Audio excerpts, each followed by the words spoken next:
Well,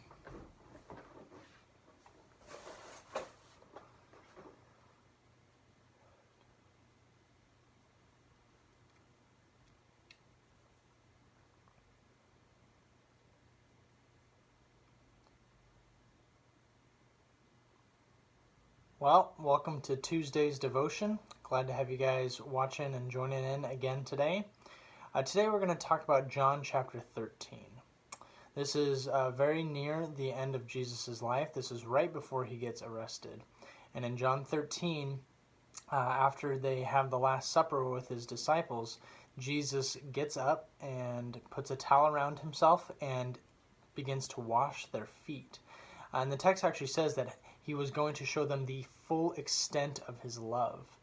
And he begins to wash their feet. And then later he says, you call me teacher and Lord, and rightly so, because that's what I am. But now that I, your teacher and Lord, have washed your feet, basically you need to go and do the same, and you're going to be blessed if you do that. And what I want us to just be reminded of is the humility of our Lord, King Jesus, to serve those who are under him. Now, he doesn't deny the fact that he's in authority. He says, you call me teacher and Lord, and that is what I am. So it's not like he's saying, oh, no, I'm nothing that great, I'm nothing that big. No, he embraces his role and his identity as the authority figure.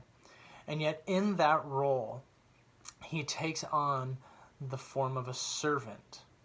And that is what is distinctly Christian about Christian leadership, is the willingness to serve and not cling to titles and not cling to power and position. And so what I want you to think about in terms of how this affects your life and your coronavirus, quarantine life right now, is who around you can you be a humble servant to? Especially those who would be under your authority. So maybe you're a boss or a manager at work.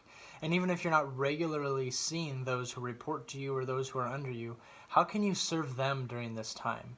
Maybe you could be praying for them. Maybe you could just be checking in and just seeing how they're doing. Maybe you could offer to get groceries or just call and visit. Maybe it's your kids who are under your authority.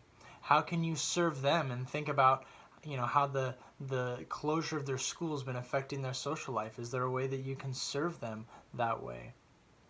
Maybe it's other people in your life for whatever reason they're under your authority, or at the very least there's someone that you have influence with.